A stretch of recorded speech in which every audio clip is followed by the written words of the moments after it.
नमस्कार दोस्तों, sunrise maths point के यूट्यूब चैनल पर आपका स्वागत है। दोस्तों, हमने पिछली क्लास में कंटिन्यूटी को कंप्लीट किया था और आज अपना एक नया टॉपिक शुरू करने जा रहे हैं हम, डिफरेंशिएबिलिटी यानी अवकलनीयता। अवकलनीयता की अगर मैं बात करूँ तो 12th क्लास के अंदर बस केवल नाम मात्र का एक ये टॉपिक दे रखा है, एक दो क्वेश्चन इस पर दे रखे, तो ज़्यादा लंबा चौड़ा इसमें है नहीं। हाँ, ओल्ड जो सिलेबस था पुराने टाइम के अंदर इसके ऊपर पूरी एक एक्सरसाइज हुआ करती थी, लेकिन हमें तो प्रेजेंट टाइम में जो पढ़ना है तो 12th क्लास के हिसाब से तो इसमें तो कुछ प्रश्न पूछे जाने की संभावना बिल्कुल नए के बराबर है। और एक दो प्रश्न वो करेंगे, पहले हम 12th क्लास ये करेंगे, उसके बाद में हम आगे बढ़ेंगे। हमें कंपटीशन लिहाज से इसको पढ़ेंगे, तो 2 क्लास 3 क्लास या 4 क्लास जितनी बनेंगे वो अपन करेंगे। इसमें पीछे आए हुए क्वेश्चन किस टाइप के क्वेश्चन पूछेगा वो देखेंगे, और एक दो जो अपनी पुरानी बुक है उसमें से कुछ क्वेश्चन देखेंगे। तो आज का अपना टॉपिक परीक्षा के लिहाज से ठीक है। एग्जाम में क्वेश्चन अगर जैसे मान लो कि इससे आपके संततता और अवकलनीयता जो कैलकुलस का जो पार्ट है उसमें से अगर क्वेश्चन ज्यादा आते हैं तो कई बार इसमें से एक क्वेश्चन पूछ लिया जाता है, और नहीं तो ज्यादातर मोस्टली देखा जाता है कि संततता और अवकलनीयता में से एक एक पर्सन ही पूछा जाता है। और कई बार ज्यादा अगर क्वेश्चन पूछते हैं तो एक क्वेश्चन इसमें से एक क्वेश्चन उसमें से, दोनों में से भी पूछे गए हैं। तो देखो, करते अपन अपना टॉपिक शुरू। देखो, अवकलनीयता क्या है। जैसे मान लो हमने पिछली क्लास में हमने संततता पढ़ी थी। संततता के अंदर हमने क्या देखा था कि कोई भी हमने ग्राफ खींचा और वो ग्राफ जो वो कहीं से भी टूट नहीं रहा था। ठीक है, ग्राफ कहीं से भी टूट नहीं रहा था। अगर कहीं से टूट रहा था तो उसको हम क्या कह रहे थे कि उस बिंदु पर वो ग्राफ संतत नहीं है। ठीक है, बिल्कुल उसी प्रकार से जैसे मान लो कि अगर मैं इसके ग्राफ की उससे बात करूं, तो जैसे मान लो कि हमने कोई भी एक ग्राफ खींचा और ग्राफ खींचते खींचते ग्राफ आगे बढ़ रहा था और बढ़ते बढ़ते और अचानक किसी पॉइंट के ऊपर और अपनी दिशा जो उसको परिवर्तित कर ले, धीरे धीरे परिवर्तित हो रही, कोई दिक्कत नहीं है, क्योंकि जो ये अवकलनीयता जो है ये परिवर्तन की दर को शो करेगी। अवकलनीयता जो है वो परिवर्तन की दर को शो करेगी। परिवर्तन की दर जो उसी को हम अवकलनीयता कहेंगे। अवकलनीयता जो है वही क्या है कि कोई भी फलन जो अगर अवकलनीय है तो ही उसका अवकलन निकाला जा सकता है। तो अवकलन जो वो परिवर्तन की दर ही तो है। ठीक है, तो परिवर्तन की दर ही होगी। तो इसमें जो परिवर्तन है वो परिवर्तन की दर वो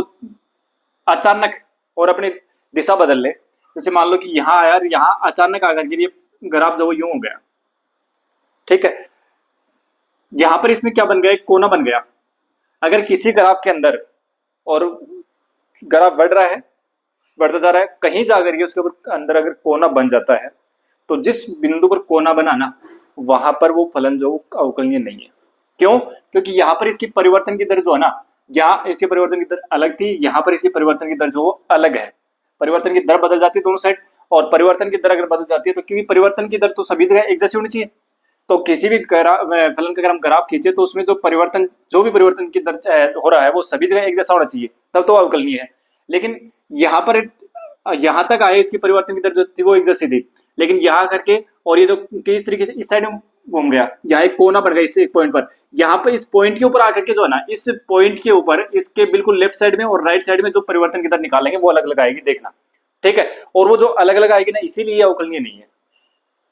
ठीक है, तो परिभाषा जो है इसकी नहीं पूछी जाती, कोई भी परिभाषा इसमें से नहीं पूछते। देखो, आगे मैंने कुछ एक डायग्राम बना रखा है, उसको हमें इसका जो फॉर्मूला है वो निकालने की कोशिश करते हैं कि किस बिंदु पर ये जो फलन जो है वो अवकलनीय होगा। उसके लिए किसी भी पॉइंट के ऊपर अगर हम कंटिन्यूटी उसको डिफरेंशिएबिलिटी चेक कर रहे हैं तो वो फंक्शन उस पॉइंट के ऊपर डिफरेंशिएबल कब होगा। ठीक है, वो हम चेक करेंगे। तो देखो, जैसे हमने कंटिन्यूटी के अंदर लेफ्ट हैंड लिमिट और राइट हैंड लिमिट निकाली थी, उसी प्रकार से यहाँ पर हम लेफ्ट हैंड डेरिवेटिव और राइट हैंड डेरिवेटिव निकालेंगे। ठीक है, और दोनों बराबर आएंगे। जिस पॉइंट के ऊपर दोनों बराबर आएंगे ना, तो ही वो पॉइंट, उस पॉइंट के ऊपर वो फंक्शन जो वो आपके डिफरेंशियल होगा। ठीक है, ये अपने चेक कर रहा है। तो देखो, वो दाया अवकलज और बाया अवकलज यानी लेफ्ट हैंड डेरिवेटिव और राइट हैंड डेरिवेटिव कैसे निकालेंगे वो देखते हैं। पहले देखो, हमारे पास एक ग्राफ था, ये कोई ग्राफ है अपना एफ एक्स। ठीक है, ये कोई ग्राफ था। ठीक है, इस ग्राफ के ऊपर हमने कोई पॉइंट ले लिया पी। इस ग्राफ को कहीं हमने एक पॉइंट लिया पी, और पी जो है वहां पर जो एक्स का जो मान है वो तो एल्फा है, और अगर इसमें एक्स का मान एफ एक्स में रख देंगे तो वाई का मान मिल जाएगा। तो इस पी के जो कोऑर्डिनेट हो गए वो एल्फा और एफ एल्फा हो गए। इसी प्रकार से हमने इस ग्राफ के ऊपर एक पॉइंट यहाँ इसके आगे की तरफ तो हमने क्यू ले लिया और इसके पीछे की तरफ हमने आर ले लिया। यानी दाएं साइड तो हमने क्यू ले लिया और बाएं साइड हमने ले लिया आर कोई पॉइंट, ठीक है। और ये जो क्यू पॉइंट है इसके हमने कोऑर्डिनेट माने कि ये अल्फा प्लस एच है, और तो ये अल्फा प्लस एच है, इसका मतलब ये अगर एक्स का मान इसमें रखेंगे तो वाई का मान तो क्या मिल जाएगा, एफ अल्फा प्लस एच मिलेगा। इसी प्रकार से हमने आर के जो कोऑर्डिनेट है वो हमने मान लिए कि ये इस यहाँ जो एक्स का मान है वो अल्फा माइनस एच है, तो इसका जो वाई कोऑर्डिनेट होगा वो क्या होगा, एफ अल्फा माइनस एच हो जाएगा, ठीक है। अच्छा, अब देखो हम क्या कर रहे हैं कि जो P और Q है, P Q को हम जोड़े तो P Q जीवा की हम प्रवणता निकालें, P Q जीवा की प्रवणता, प्रवणता मतलब टेंजेंट, ढलान, स्लोप, प्रवणता निकालें। तो प्रवणता देखो हमने 2D के अंदर 11th क्लास में 2D में हमने पढ़ा है कि प्रवणता कैसे निकालते हैं, कि प्रवणता निकालने के लिए हम क्या करते हैं, y2 माइनस y1 यानी जो दो पॉइंट हैं, दो पॉइंटों को जोड़ने वाले अगर कोई भी लाइन है उसकी अगर हम टेंजेंट निकालते हैं, स्लोप निकालते हैं, तो स्लोप निकालते हैं तो कैसे निकालते हैं कि उसके y कोऑर्डिनेट का डिफरेंस और x कोऑर्डिनेट का डिफरेंस, उनका अगर हम रेशियो निकालते हैं तो वो अपने क्या दिखा देता है, स्लोप को दिखा देता है, ठीक है। तो यहाँ पर पी क्यू जीवा की जो प्रवणता है वो क्या आएगी, y2 माइनस y1, यानी प्रवणता निकालने का फॉर्मूला ये है y2 minus y1 upon x2 minus x1। अब देखो यहाँ पर ये तो हो गया अपना x1 y1, ये हो गया x2 y2, तो देखो y2 का मान कितना है, f x plus h minus y1 कितना हो गया, f अल्फा बटे x2 कितना हो गया, अल्फा प्लस h और माइनस x1 का मान कितना हो गया, अल्फा, अल्फा से अल्फा कट गया,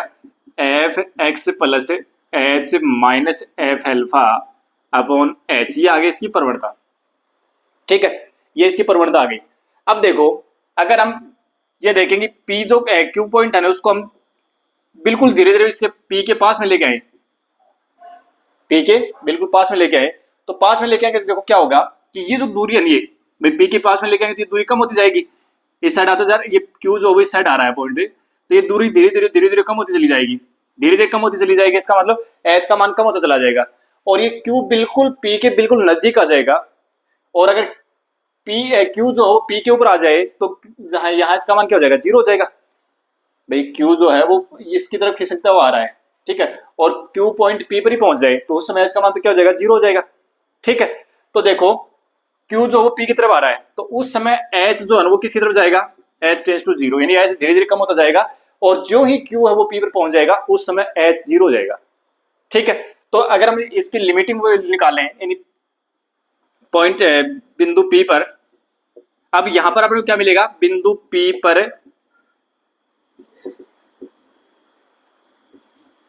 स्पर्श रेखा की प्रवणता मिलेगी अपने को, ठीक है ना, बिंदु P पर स्पर्श रेखा की प्रवणता, ठीक है ना। भाई धीरे धीरे P जो है ना Q पॉइंट है वो इसकी बिल्कुल नजदीक आता चला जाएगा, ठीक है ना, Q पॉइंट इसके पास में आ गया, ठीक है। तो यहाँ पर जो Q अगर इसके पास में आ जाए तो H टेंड्स टू जीरो हो जाएगा, ठीक है। तो उस समय यहाँ पर ये Q अगर यहाँ पहुंच गया तो अपने को यहाँ Q पर क्या मिलेगा, ये मिलेगा लिमिटिंग वैल्यू निकालेंगे, यानी H टेंड्स टू जीरो अगर करें तो हमें P के ऊपर और जो खींची जाने वाली कोई स्पर्श रेखा होगी उस स्पर्श रेखा का स्लोप मिलेगा, ठीक है। और उस स्पर्श रेखा जो स्लोप है वो क्या आएगा कि limit H tends to zero f x plus h minus f alpha upon h, ठीक है। और ये जो अपना ये P के ऊपर जो स्पर्श रेखा का जो प्रवणता है ये प्रवणता जो है ना इसी को हम बोलते हैं दायां अवकलज, दायां अवकलज, ये दायां अवकलज यानी लेफ्ट हैंडेड डेरिवेटिव, इसको ऐसे लिखेंगे left handed derivative F alpha, ठीक है ना, पॉइंट अल्फा पर चेक करें ना तो लेफ्ट हैंड डेरिवेटिव, ये जो डेश लगाया ना ये डेश का मतलब अवकलज बता रहा है, ठीक है ना, डेरिवेटिव, तो इसका left hand derivative point alpha के ऊपर और इस फंक्शन का लेफ्ट हैंड डेरिवेटिव जो वो ये आएगा, ठीक है। तो अपने को तो ये चीज जो है ना ये ध्यान रखनी कि लेफ्ट हैंड डेरिवेटिव जो है ना वो कैसे निकलेगा, यानी ये जो है ना ये अपना लेफ्ट हैंड डेरिवेटिव है एल एफ डेश अल्फा, ये जो इतना अक्स है ना इसी को हम लेफ्ट हैंड डेरिवेटिव बोलेंगे, ये अपने को जरूरत पड़ेगी। तो इसका मतलब ये होगा कि लेफ्ट हैंड डेरिवेटिव जो क्या है कि कोई भी पॉइंट जो है ना, कोई भी पॉइंट जिसके ऊपर आप उसका दायां अवकलज निकालना चाह रहे हो, तो दायां अवकलज क्या है, उस पॉइंट के ऊपर उस वक्र की स्पर्श रेखा है, ठीक है ना, उस वक्र की जिस पॉइंट के ऊपर आप दायां अवकलज निकालोगे तो दायां अवकलज जो है वो क्या बताएगा, उस पॉइंट के ऊपर उसकी स्पर्श रेखा को बताएगा, ठीक है। बिल्कुल इसी प्रकार से अगर हम आर क्यू की बात करें, पीआर की बात करें, यानी जीवा पीआर की बात करें, जीवा पीआर जीवा की प्रवणता, पीआर जीवा की प्रवणता निकालें तो वो क्या आएगी, तरीका यही। अब देखो पीआर जीवा की प्रवणता निकाल रहे हैं तो क्या आएगा, एफ एल्फा सॉरी हाँ y2, ये तो अपना y1 y x1 y1 हो गया, ये x2 y2 हो गया, तो y2 माइनस y1 यानी F alpha minus h minus f alpha upon alpha minus H और माइनस एल्फा, ये एल्फा से एल्फा कट गया और f alpha minus h minus f alpha upon minus H, ये आ गया। अब वही तरीका कि अगर आर जो है वो धीरे धीरे किसकी तरफ अग्रसर हो, पी की तरफ अग्रसर हो, तो सीधी सी बात है कि एच जो वो किसकी तरफ चला जाएगा, जीरो की तरफ चला जाएगा, यानी आर पी की तरफ खिसक रहा है और बिल्कुल पी के ऊपर आ जाएगा तो एच क्या हो जाएगा, बिल्कुल भैया एच जो जो आर इस साइड जाएगा तो ये एच कम होता चला जाएगा, ठीक है, और एच कम होता चला जाएगा तो अगर आर पी पर पहुंच जाएगा तो उस समय एच क्या हो जाएगा, जीरो हो जाएगा, ठीक है। और ये जो लिमिटिंग वैल्यू है इस उस स्थिति में पी जो वो आर के ऊपर, ये जो आर है वो पी के ऊपर पहुंच जाएगा तो इस पर क्या होगा, यानी उस स्थिति में ये जो प्रवणता नहीं किसको शो करेगी, ये जो प्रवणता आएगी पी पर, जो इस पर सॉरी जो जीवा की प्रवणता आ जाएगी वो क्या जाएगी, किसकी हो जाएगी, वो भैया जीवा जो वो क्या बन जाएगी, स्पर्शिका तो बन जाएगी, तो वो स्पर्शिका की प्रवणता हो जाएगी, ठीक है। तो अगर आर पी की तरफ अग्रसर है तो एच से जीरो की तरफ अग्रसर होगा, तो उस स्थिति में क्या हो जाएगा अपना, इसलिए बिंदु पी के ऊपर क्या जाएगी, बिंदु पी पर ही आ जाएगी। अगर ये ऐसी कंडीशन बनती है एच जीरो की तरफ अग्रसर हो जाता है तो उस समय बिंदु पी पर ये क्या जाएगी, स्पर्शिका की प्रवणता हो जाएगी, बिंदु पी पर स्पर्श रेखा की प्रवणता, ठीक है। तो स्पर्शिका की प्रवणता क्या जाएगी, limit h tends to zero और f alpha minus h minus f alpha upon minus h, ठीक है। और ये जो है ना, ये जो प्रवणता इसी को हम क्या बोलेंगे, बायां अवकलज बोलेंगे, लेफ्ट हैंड डेरिवेटिव बोलेंगे, बायां अवकलज, अवकलज, ठीक है ना, बायां अवकलज, ये अपना left hand derivative, sorry right hand, ये उल्टा गलत लिख दिया, दायां जो है ना वो राइट आएगा ये, ठीक है ना, ये गलत लिख दिया मैंने, तो ये बायां अवकलज आया, बायां अवकलज मतलब लेफ्ट हैंड डेरिवेटिव, ठीक है, लेफ्ट हैंड डेरिवेटिव, थोड़ा सुधार कर लेना यहाँ पर, राइट हैंड डेरिवेटिव है भाई, ठीक है ना, भाई दायां राइट होता है और बायां वो लेफ्ट होता है, ठीक है। तो ये अपना लेफ्ट हैंड डेरिवेटिव है। अब ये जो है ना लेफ्ट हैंड डेरिवेटिव हम इस फॉर्मूले से निकालेंगे और राइट हैंड डेरिवेटिव जो वो इस फॉर्मूले से निकालेंगे। अगर हमारे पास ये राइट हैंड डेरिवेटिव है, अगर हमारे पास लेफ्ट हैंड डेरिवेटिव किसी भी पॉइंट के ऊपर और राइट हैंड डेरिवेटिव अगर बराबर आते हैं, अगर किसी पॉइंट एल्फा के ऊपर लेफ्ट हैंड डेरिवेटिव और राइट हैंड डेरिवेटिव बराबर आते हैं तो हम कहेंगे कि x बराबर एल्फा पर वो फंक्शन जो वो डिफरेंशिएबल है, ठीक है ना, x बराबर एल्फा पर वो फलन अवकलनीय है, ये हो गई अपनी अवकलनीयता की परिभाषा, ठीक है। प्रश्न पूछे जाने की संभावना बिल्कुल नील है, ठीक है, लेकिन अपने को ज्ञान थोड़ा सा नॉलेज होना चाहिए कि ये जो आ रहा है ये क्या बता रहा है, ये यहाँ पर पी क्यू जो है उस पी क्यू क्या बता रहा है, चलो आपके जो जीवा है उसकी प्रवणता बता रहा है, और जो ये क्यू इसके पास में आ जाएगा उस समय क्या बन जाएगी, जीवा वो स्पर्शिका बन जाएगी, स्पर्शिका बन जाएगी तो उस समय क्या होगा कि स्पर्शिका की प्रवणता बताएगा ये, ठीक है। तो लेफ्ट हैंड डेरिवेटिव और राइट हैंड डेरिवेटिव जो है वो क्या है, जिस भी पॉइंट के ऊपर हम लेफ्ट हैंड डेरिवेटिव और राइट हैंड डेरिवेटिव निकालते हैं इसका मतलब उस पॉइंट के ऊपर उस वक्र की स्पर्शिका की प्रवणता की बात हम कर रहे हैं, ठीक है। अब देखो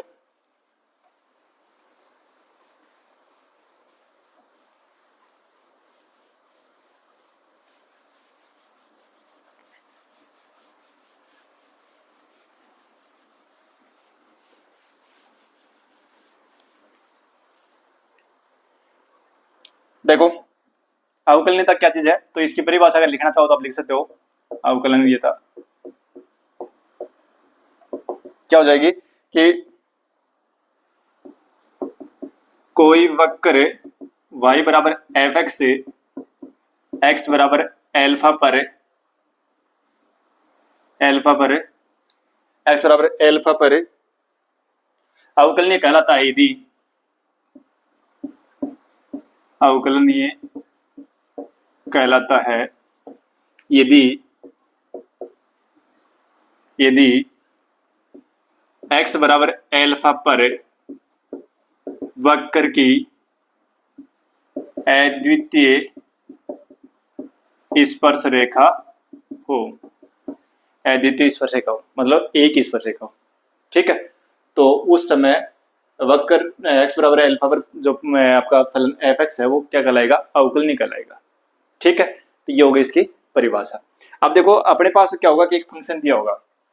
एक फंक्शन दिया होगा और उस फंक्शन को हमें चेक करना होगा कि ये फंक्शन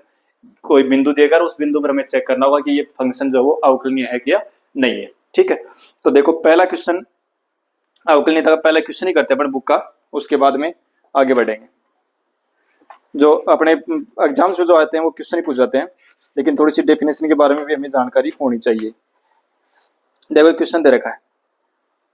क्वेश्चन अपना ये दे रखा है कि एक्सरसाइज 5.2 के अंदर है ये और 9th क्वेश्चन है। एक्सरसाइज 5.2 जो है एक्सरसाइज 5.2 और इसमें क्वेश्चन नंबर 9 है। ठीक है, 9 से पहले जो क्वेश्चन दे रखे हैं वो अवकलन करना ही दे रखा है अपने को। ठीक है, तो क्वेश्चन नंबर 9 है और इसमें एफ एक्स बराबर दे रखा है मोड ऑफ x माइनस 1 और x belongs to r, x बराबर 1 पर अवकलित नहीं है, यानी x बराबर 1 पर ये अवकलित नहीं है, ये चेक करना पड़ेगा। ठीक है, अब देखो एक चीज तो थोड़ा सा एक बार पहले मैं ये इसके ऊपर चर्चा करता हूँ। एफ एक्स बराबर मोड ऑफ x, ये एक फंक्शन है, ये मापांक फलन है। और हमने जब कंटिन्यूटी पढ़ी थी तो वहां पर हमने क्या कहा था कि जो मॉडुलस फंक्शन होते हैं ना वो एवरीवेयर कंटिन्यूस होते हैं, तो इसका मतलब फंक्शन कंटिन्यूस तो है। ठीक है, अगर हम इसका ग्राफ खींचे तो इसका ग्राफ हम कई बार खींच चुके हैं और हम ग्राफ इसका इस प्रकार से आता है। इसका ग्राफ भाई आप x बराबर 0 रखोगे तो 0 हो जाएगा, x बराबर 1 रखोगे तो ये 1 हो गया, x बराबर -1 रखोगे तो प्लस का 1 आएगा। ठीक है ना, ऐसा ग्राफ आता है। ठीक है, तो ये देखो ये आपका ग्राफ जो जो आप मान x के जो मान चेंज कर रहे हो इस साइड से आया। ठीक है ना, फिर यहाँ इसकी अचानक डायरेक्शन चेंज हुई और इस साइड चला गया। ठीक है, यहाँ परिवर्तन की दर अलग थी और यहाँ परिवर्तन की दर अलग है। अगर हम देखें तो देखो इनकी दिशा बिल्कुल उल्टी हो गई, ये नीचे की तरफ आ रहा था फिर ऊपर की तरफ चला गया। ठीक है, तो यहाँ इस साइड जो दिशा थी वो तो जैसे मान लो कि प्लस में है तो इस साइड वाली किसी होगी माइनस होगी, मतलब अपोजिट होगी। ठीक है, तो यहाँ पर इस पॉइंट के ऊपर यानी x बराबर 0 के ऊपर और ये जो फंक्शन है ना इसने अपने अचानक जो डायरेक्शन है उसको चेंज किया है। ठीक है, तो जिस भी पॉइंट के ऊपर फंक्शन अचानक डायरेक्शन चेंज करता है, तो ये बात मैं पहले भी बता चुका हूं कि जिस पॉइंट के ऊपर फंक्शन अचानक डायरेक्शन चेंज करता है तो उस पॉइंट के ऊपर फंक्शन आपका डिफरेंशिएबल नहीं है। ठीक है, या कोई कोण बन जाए। ठीक है, तो यहाँ पर कोण बनेगा, कोई कोण बनेगा। ठीक है, एक कोण बनेगा यहाँ बिल्कुल, जैसे मान लो कि फंक्शन इस प्रकार से आ रहा था और अचानक जो वो ये हो गया,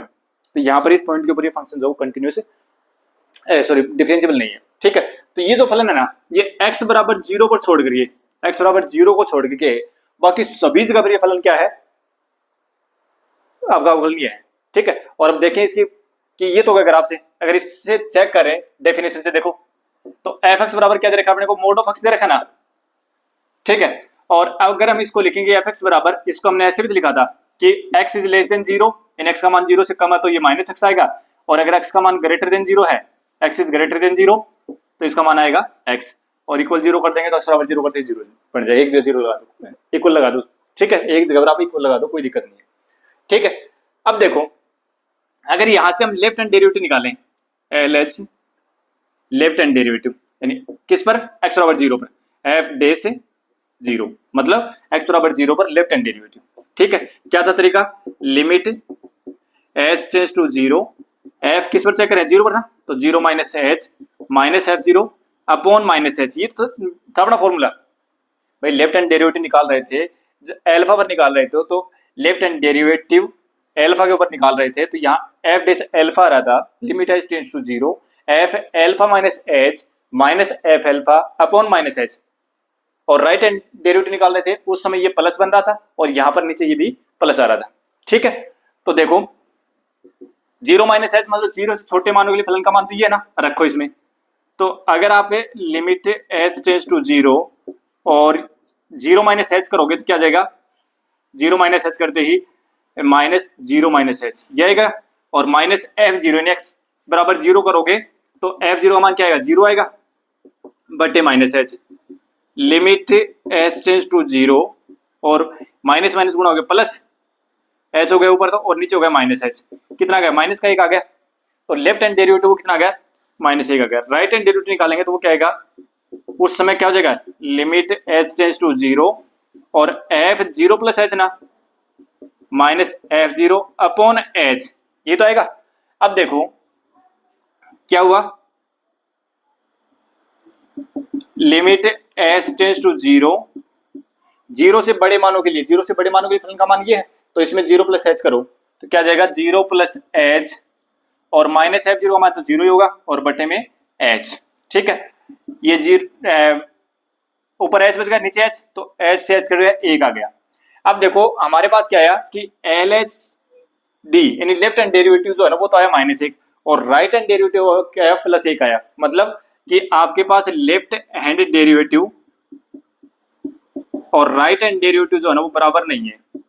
बराबर नहीं है ना, इसका मतलब ये जो फंक्शन है ये x बराबर जीरो पर अवकलनीय नहीं है। तो ये तो कहा था कि x बराबर जीरो पर इसने अपनी डायरेक्शन चेंज कर ली। इसकी डायरेक्शन देखो, यहाँ तो इसकी दिशा क्या आ रही थी, माइनस में आ रही थी, यहाँ इसकी दिशा किसमें आ रही है, प्लस में आ रही है। ठीक है, तो इसकी दिशा जो वो बदल गई, इसलिए जो फलन है ये जीरो x बराबर जीरो पर ये संतत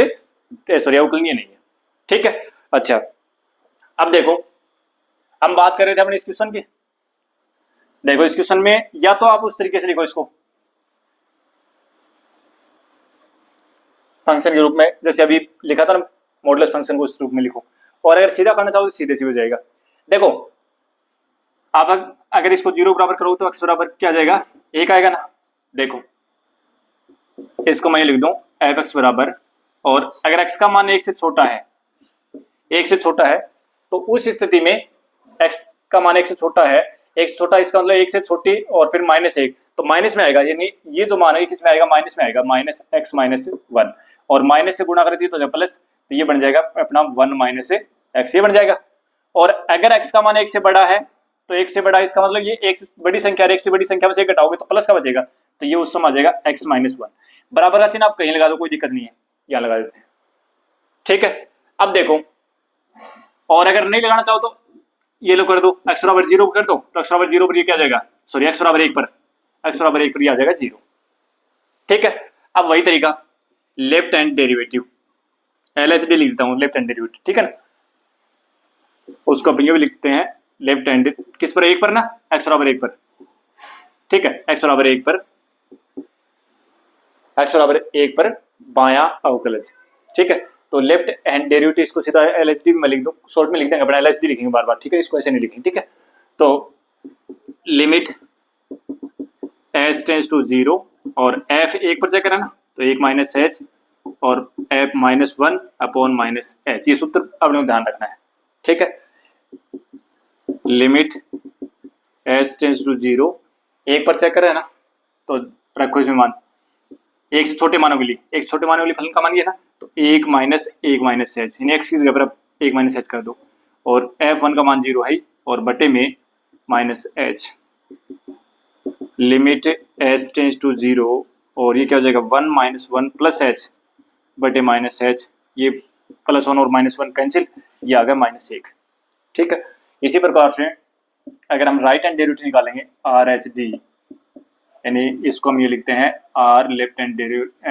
right hand derivative f dash one. ठीक है, तो ये क्या जाएगा, limit H tends to zero f one plus h और minus f one upon h, तो limit H tends to zero, एक से बड़े मानों के लिए फलन का मान ये ना रखो इसमें, तो अक्सी जब आप ए प्लस एच कर दो, माइनस एक और माइनस एफ वन का मान कितना, जीरो बटे एच, एक से एक कट गया, कितना गए एच बटे एच, एक, या गए एक। तो देखो आपके पास क्या गया, यानी left hand derivative does not equal to right hand derivative, और अगर ये बराबर नहीं है तो इसका मतलब फलन जो वो अवकलनीय नहीं है। बराबर क्यों आना चाहिए, क्योंकि हमने देखो डेफिनेशन में पढ़ा था कि दोनों क्या कर रहे हैं, बिंदु P के ऊपर स्पर्शरेखा की प्रवणता को बता रहे हैं। ठीक है, बिंदु P के ऊपर स्पर्शरेखा की प्रवणता को बता रहे हैं, तो P के ऊपर स्पर्शरेखा की प्रवणता दोनों में क्या आनी चाहिए, बराबर आनी चाहिए। ठीक है ना, बराबर आएगी तभी वो अवकलनीय होगा। ठीक है, और डेफिनेशन में हमने पढ़ा भी था कि बिंदु P के ऊपर केवल और केवल एक ही अपने स्पर्शरेखा होती है, तो इसलिए अगर वो फलन x बराबर अल्फा पर अवकलनीय कहलाता है यदि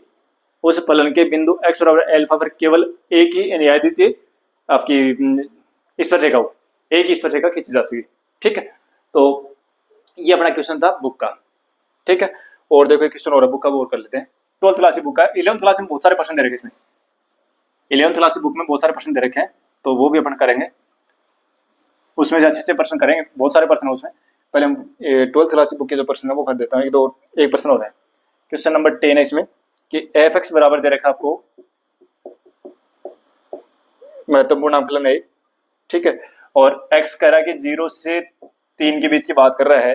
तो एक्स बराबर 1 और एक्स बराबर 2 पर आपको चेक करना है कि ये जो फंक्शन है ये डिफरेंशिएबल है, ठीक है। तो एक्स बराबर 1 पर चेक कर लेते हैं अपन पहले,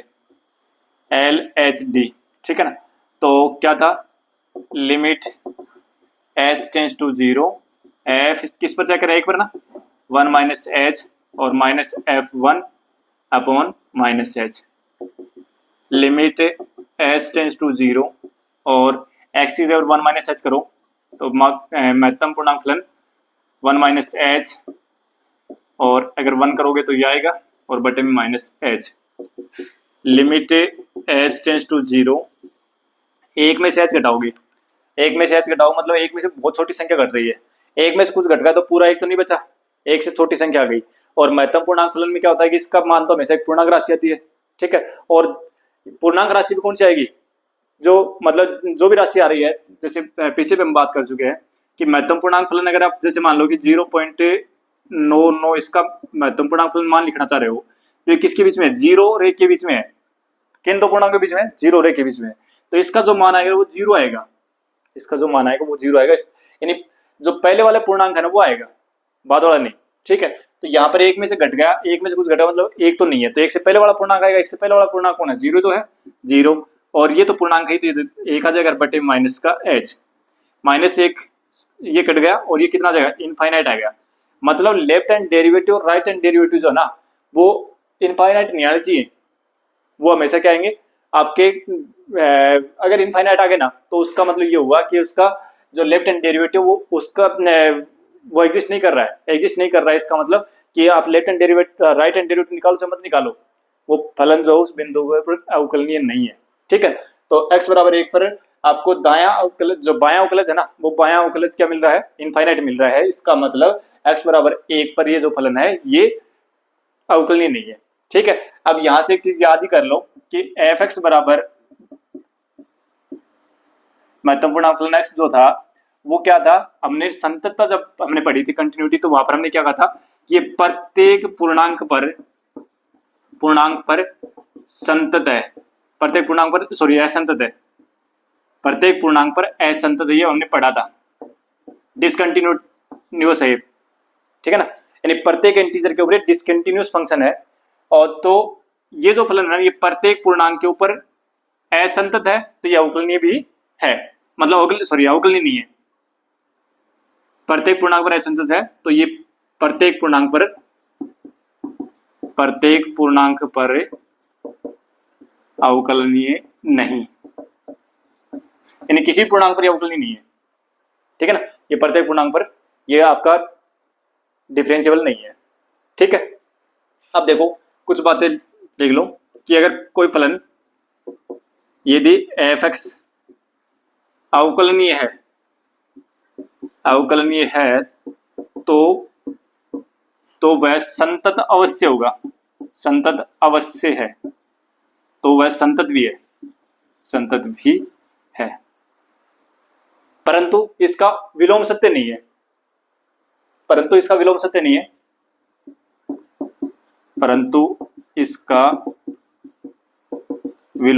नहीं है, मतलब क्या हुआ कि अगर फलन अवकलनीय है ना तो वो संतत होगा, लेकिन फलन संतत है तो अवकलनीय हो ये जरूरी नहीं है, कि संतत फलन अवकलनीय हो ये जरूरी नहीं है, ये हम चेक कर चुके ना, अभी तो बताया था कि एफ एक्स जो है ना, एफ एक्स बराबर मोड ऑफ एक्स, ये तो संतत है प्रत्येक जगह संतत है, लेकिन x बराबर 1 पर क्या नहीं है, सॉरी x बराबर 0 पर क्या नहीं है, अवकलनीय नहीं है, तो जो फलन संतत हो वो अवकलनीय हो ये जरूरी नहीं है, लेकिन अवकलनीय है वो फलन संतत भी होगा, ठीक है। तो आज हमने केवल डिफरेंशियबिलिटी की जो डेफिनेशन है वो हमने देखी, डिफरेंशियबिलिटी की जो आपके फॉर्मूले वो निकाले लेके, और वो फॉर्मूले जो है ना वो लेफ्ट हैंड डेरिवेटिव और राइट हैंड डेरिवेटिव वाला जो फॉर्मूला है ना वो अपने वो ध्यान रखना, कुछ हालांकि हम एग्जाम की दृष्टि से इनको कुछ शॉर्ट तरीके से करने की कोशिश करेंगे, ठीक है, लेकिन सारे के साथ कई जगह पर शॉर्टकट जो ट्रिक है ना वो अपनी फैल भी हो जाएगी, तो वहां पर अपने को ये जो डेफिनेशन है ना, ये डेफिनेशन ही अपने को आंसर निकालने में मदद करेगी। ठीक है, तो उम्मीद करता हूँ कि ये जो सेशन है पसंद आया होगा, और पसंद आया तो अपने दोस्तों में शेयर जरूर कर देना, और अगर पहली बार देख रहे हैं तो चैनल को सब्सक्राइब कर लेना, और अपने जो क्लास है इसको लाइक हो जरूर करना। तो मिलते हैं नेक्स्ट क्लास में। Thank you.